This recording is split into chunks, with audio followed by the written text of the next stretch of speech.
I'm the Reverend Dr. David Hollian. I'm the pastor of the First Presbyterian Church of Kirkwood in St. Louis, Missouri, and I've been a member of Presbyterian Disaster Assistance National Response Team for the past 6 years. I can remember one of the most surprising times immediately after the shooting. The associate pastor and I were sitting in a music director's office, and we were having a conversation about what had happened the night before. And somewhere in the conversation, one of us said, almost without thinking, "This changes everything." And everyone just kind of stopped. And we realized that to have lost the husband of a colleague, to have had 2 police officers and 2 other civilians killed that night, as well as the gunman, really did change everything, not just for us as individuals, but for our congregation and in a way for our community. And it was really the beginning of kind of an unraveling for us. The energy that we had committed to creating a programmatic agenda for the year ahead was gone. Our hopes and dreams for what we were going to do with our ministry were gone. Everything that we had kind of committed our lives to had been destroyed that night. And so we had to literally sit in that brokenness and begin to figure out what is it that we need to do immediately because everything had changed and nothing made sense anymore. I realized personally that for me it was a huge vocational trauma. I had felt called to this church. I felt called to help them grow, to enter into a new phase of ministry, to bring energy and excitement and joy. And in that office and sitting in that chair, I felt none of that. I was afraid. My heart was broken. And just a sense of coldness about where we were at and what we were doing. I'm grateful that I was with colleagues that were open and honest about where they are, where they were in the midst of all of this. And together we began to realize, okay, there's some stuff coming right away that we need to pay attention to. Often in a human-caused disaster, the first thing is a prayer service. The congregation opens the doors, everyone gathers.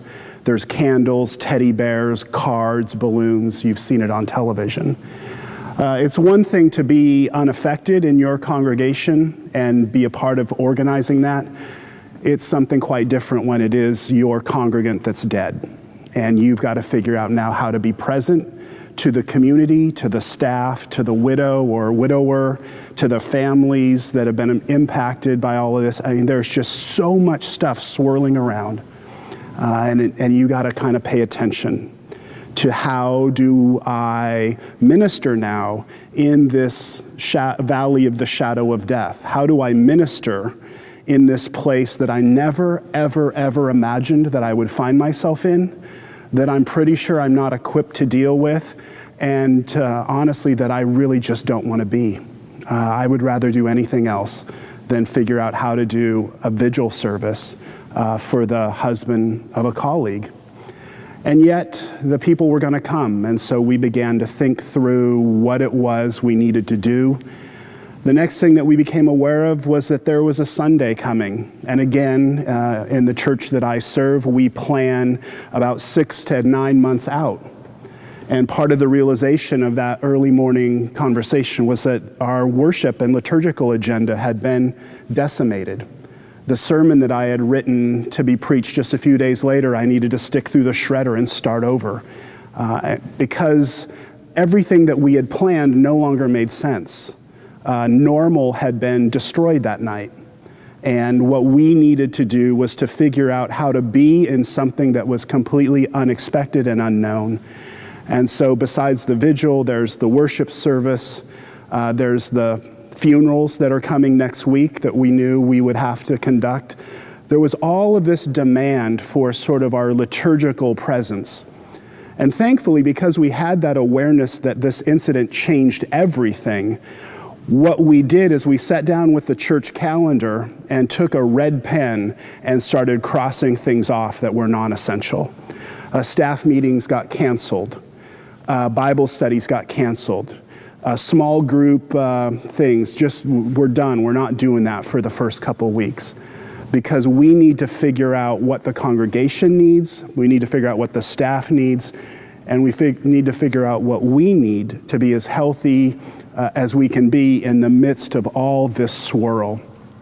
And as we did that and worked through those things, it really just took all of our energy just to function and to do those basic liturgical elements that we felt was important to do. A vigil, a first worship service, and a memorial service. One of the questions that I had as the pastor and head of staff of this congregation was to decide, how honest am I going to be about how upset I was? How honest was I going to be about the fact that my heart was broken? How honest was I going to be that my belief in God got massacred that night? Because I had had an operating theology that if I'm a good person, if I say my prayers, if I'm committed my life to service, especially for the kingdom, that somehow God would take care of me. And I watched in a congregant who committed his life to serving others through mission trips that he went to on the Gulf Coast and other things that he did in our area, that he was a good man, and yet that night he lost his life at the hand of a gunman. And everything that I thought God was about protecting us and watching over us and working through us was destroyed. And as a minister of the gospel of Jesus Christ, being empowered and employed to bring good news, it was incredibly difficult for me to stand in front of my congregation and tell them that I didn't really know what to believe anymore, that I was really questioning the goodness of God, and that I couldn't yet find the words that made sense out of any of it. That work for me took months, if not years, and to be honest, is still happening 7 years after the incident in my community. I'm still working through what that means and how to have any of it really make sense. My sense of goodness has shifted. My sense of how God's at work in the world has become a lot more embodied in the people doing good. And I have a much greater appreciation for the gift of life. That the gift that we have is just that, it's a gift. It doesn't last forever. I no longer have the expectation that I will make it home this evening. And rather than letting that be a scary thing, I've worked really hard to let that be an invitation to live now, to be more fully present now, to share the gifts that God has given me now, to laugh a little bit easier at my failings and my foibles, to try to offer people grace when they do things that I don't understand. But this whole incident has totally reshaped and reformed who I am as a person of faith, as a minister of the sacraments, as a minister of God, as someone who's all about good news. It's changed everything. And for me, it's taken years to take all that brokenness, all those pieces of fragmented sense of vocation and mission and purpose and call and joy and faith and trust in God and Jesus Christ. I've taken all of those pieces and I've been able to put them back together to make a mosaic that makes sense for me. I believe it makes sense for the congregation that I serve. But we've gotten a lot more appreciative of the fact that it is broken pieces stuck back together by grace. And because of that, I think we are able to walk into the future and to be more open to the present with a lot more wisdom. We don't take things for granted anymore. We don't have that luxury. And to be able to help a congregation work through that in those darkest moments when just the unimaginable happens, it's a sacred privilege. And it takes the cost is enormous for that privilege.